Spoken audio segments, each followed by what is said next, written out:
Back everyone, we are continuing our Caesar series, and today we have his year, Pompey, 56 to 52 BCE. Pompey, of course, is part of the third triumvirate, or not the third, not the second, not the first, but the Triumvirate, if that makes sense. Yeah, Crassus, Pompey, Caesar, that kind of like that triangular alliance that we've seen. And I'm guessing now Pompey is his years 56 to 52 BCE. I don't know what this means. I don't know what this means. Usually you're only consul for a year. I'm confused. Let's see what happens. Lego. When we last left the city of Rome, it was falling headlong into anarchy.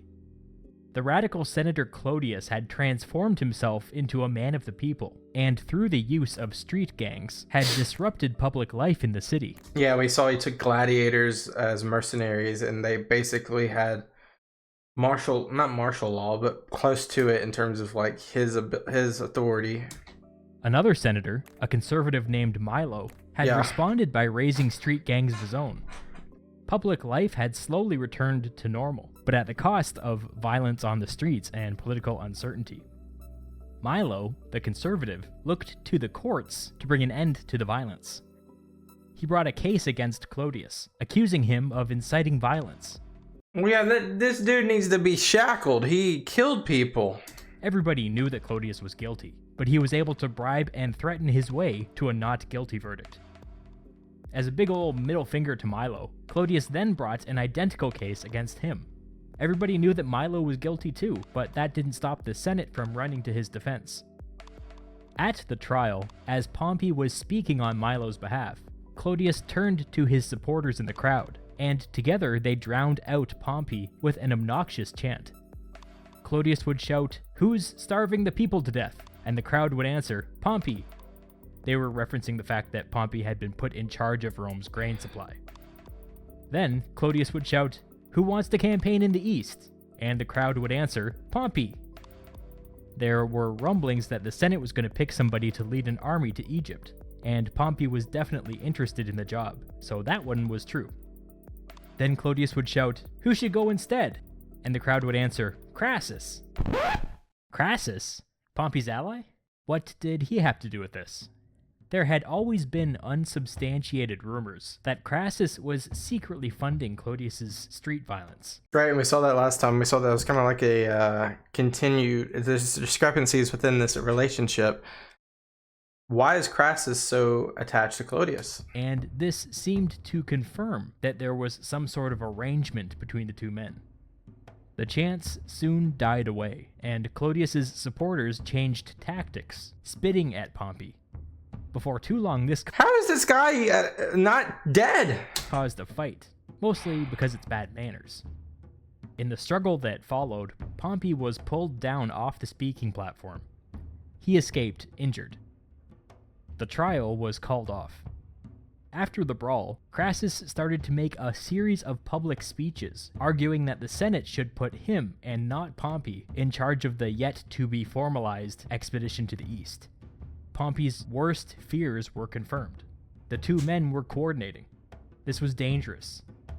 Pompey privately confessed to Cicero that he feared that Crassus would send assassins after him.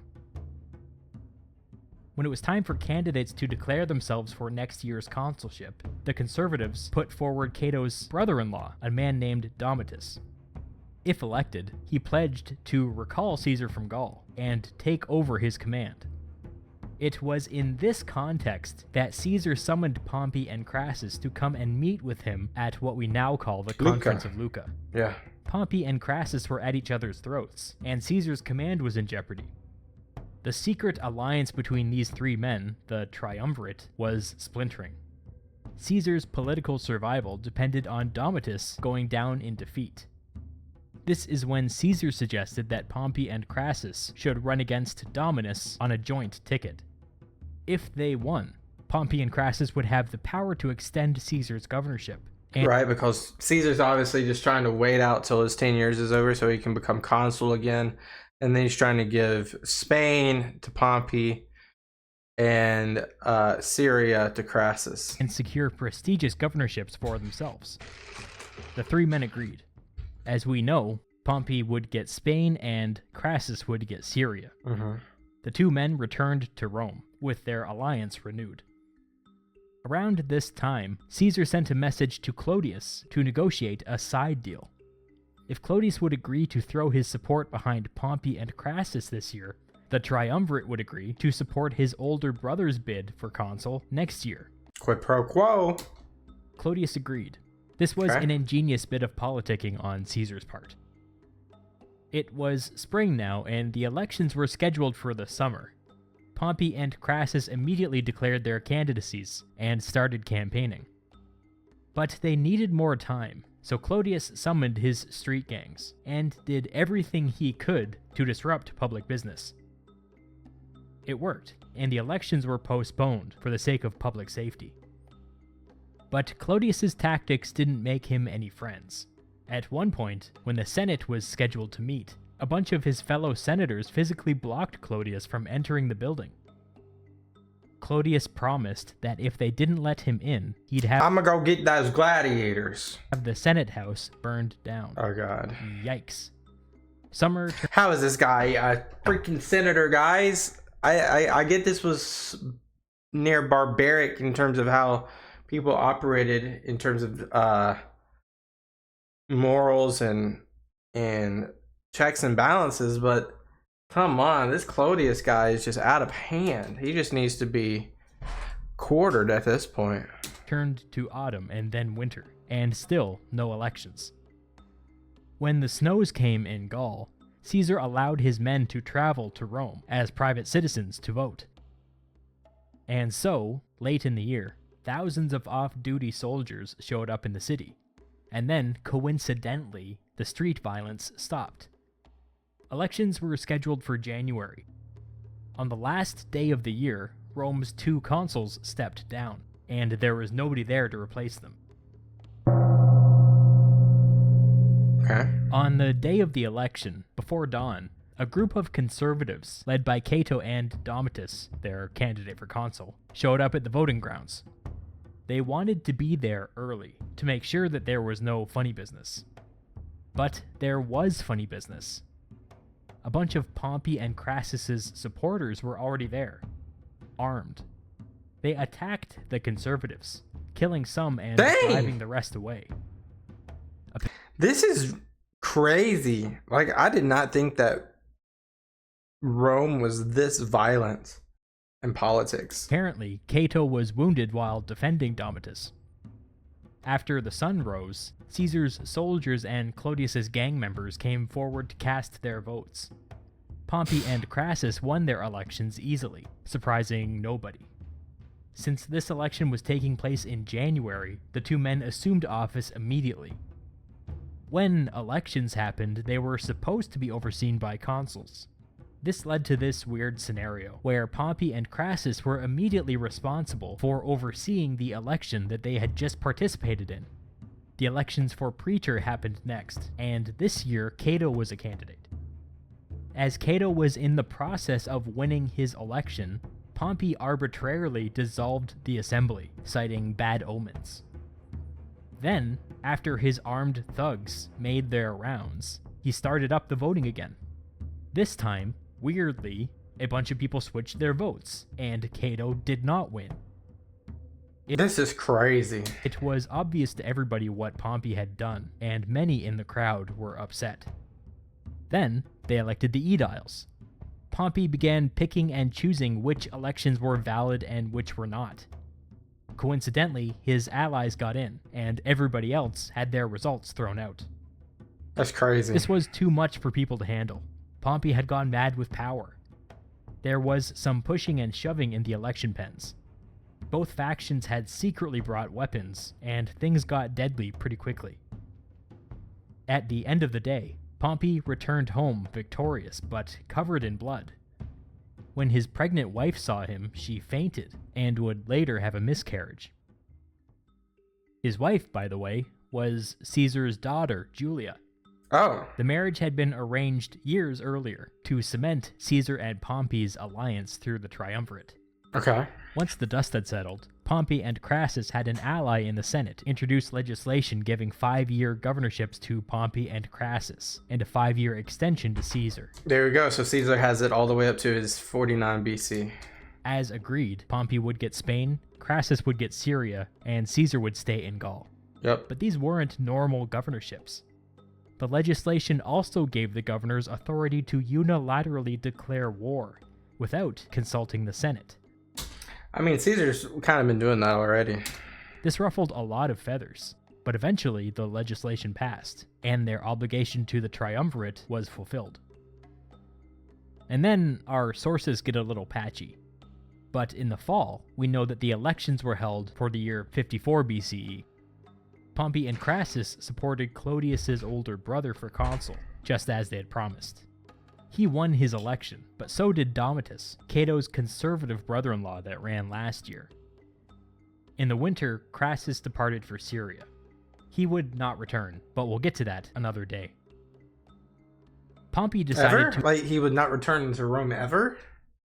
That's interesting. to ignore his previous agreement with Caesar and Crassus and stay in Rome instead of going to Spain. His reasoning was this: let Crassus win victories in Syria. Let Caesar win victories in Gaul. Pompey's military career was already unparalleled. They called him the next Alexander the Great. He had nothing left to prove. Okay. He would stay in Rome, free from Caesar and Crassus's influence, and establish himself as the most powerful man in the city. His subordinates would govern Spain in his absence. Oh. He ended the year by throwing expensive public games. Apparently the big draw was elephant versus elephant fights, which people seemed to like. Was this in the Colosseum? The games went over pretty well, and Pompey's popularity began to rise. Alright, next year. Wait, next year means there's a new vote, right? Because consuls last 1 year. And then, in 54 BCE, his wife unexpectedly died in childbirth. Okay. Pompey was genuinely heartbroken, and spent a good portion of the year in mourning. Caesar was off campaigning in Britain that summer, and wouldn't learn about his daughter's death until he returned to the Gallic coast in the fall.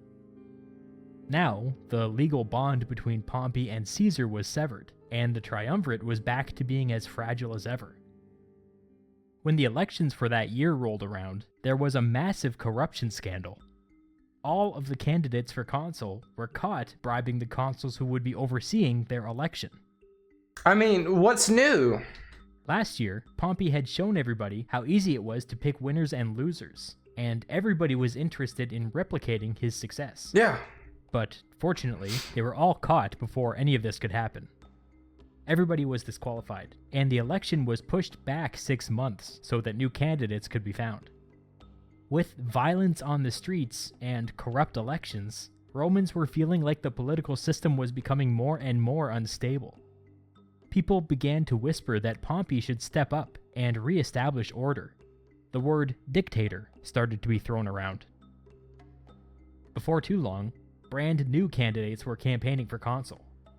One of the candidates was Milo, the conservative senator and leader of half of the city's street gangs. Okay.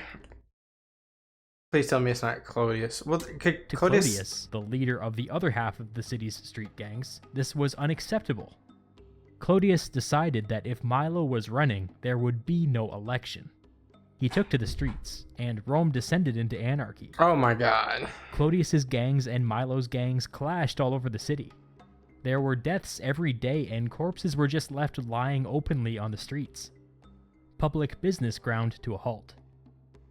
This continued for months, and the elections kept on being pushed back. The original Bloods and Crips. 53 BC. When January 1st rolled around, there had been no elections, which meant that, again, there were no new consuls there to assume office. One day in late January, Milo was leaving Rome on business, and just happened to meet Clodius returning to the city on the same road. Each man was flanked by armed bodyguards.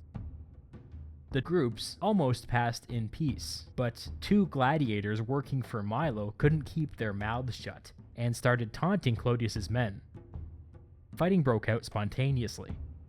In the confusion, Jeez. Clodius was hit in the shoulder with a javelin. Clodius's men tried to rush him into a building, but Milo's men overpowered them.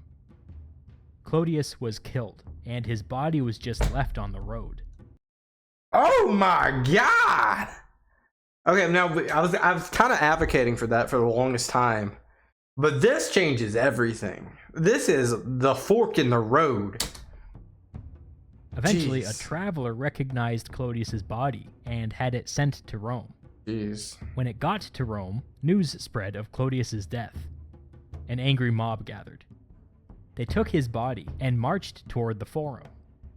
They had intended to hold a funeral in the Forum, but instead, the mob stormed the Senate House. They took tables, chairs, benches, and anything else that would burn, and piled it in the center of the Senate chamber. Clodius's body was laid atop the makeshift pyre, and the wood was ignited. What the heck? In death, Clodius fulfilled his promise. What the heck? His funeral pyre burned the Senate House down. Rome's senators were horrified by this. Rome had been ungovernable for months, but if an angry mob could burn down the Senate, an angry mob could overthrow the government. The whispering intensified. Dictator. The people wanted Pompey to restore order. Everybody was now taking the threat of the mob seriously, but the conservatives in the Senate had an understandable aversion to dictators. So they struck a compromise. Pompey would be allowed to rule as sole consul in the year 52. Things are about to change. This was super duper illegal. Right First, now? there had to be a 10-year gap. You know what else is illegal? Probably killing somebody, right? I don't know. It might have been legal. Between consulships. That was the law. Pompey had served only 3 years earlier. Second, there was no election. The Senate just decided that Pompey would be the next consul. Since when was that a thing? But nevertheless, in the year 52 BCE, Pompey assumed power. A weird time. When they had their consul in place, Bibulus, maybe you've heard of him, put forward some legislation. The Senatus Consultum Ultimum, the final act. This special piece of legislation gave the consuls, in this case just Pompey, unrestricted power to defend the Republic. Executive orders. It was the Roman equivalent to martial law. The bill passed without much debate. Pompey immediately raised an army and had it enter the city. Yeah. Just like that, Rome was under military occupation. Legionaries patrolled the streets and fought the street gangs whenever they were found. Eventually, with soldiers on every street corner, people began to go about their daily lives again. Well, duh. No one As wants an to olive die. branch, Pompey had Milo arrested for Clodius's murder. There we go. Milo was found guilty and was exiled from Rome. Good. The army patrolled the streets for about a month. Peace was restored, and Pompey was the most powerful man in Rome. Probably in the world. This is exactly what he wanted. Finally, Pompey had decided that the crisis had passed, and that it was time to relinquish his extra-legal authority. Nice. Somewhere in this period, Pompey remarried.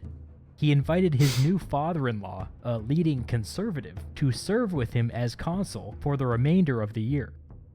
Again, no election was held. They were just making it up as they went along. Together, Pompey and his father-in-law passed a string of conservative reforms, such as a prohibition on candidates standing for office in absentia. This was an indirect attack on Caesar of all people, since it would force him to give up his command early and get dragged into court over his illegal actions during his term as consul. Pompey and Caesar's alliance was broken. The That's crazy how quick things are just falling apart. Triumvirate was dead.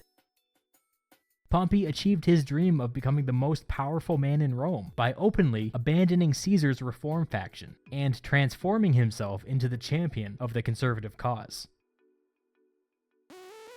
It is about to go down. I mean, you got basically the two most powerful people Into the champion in of the Rome conservative now. cause. I can pause it.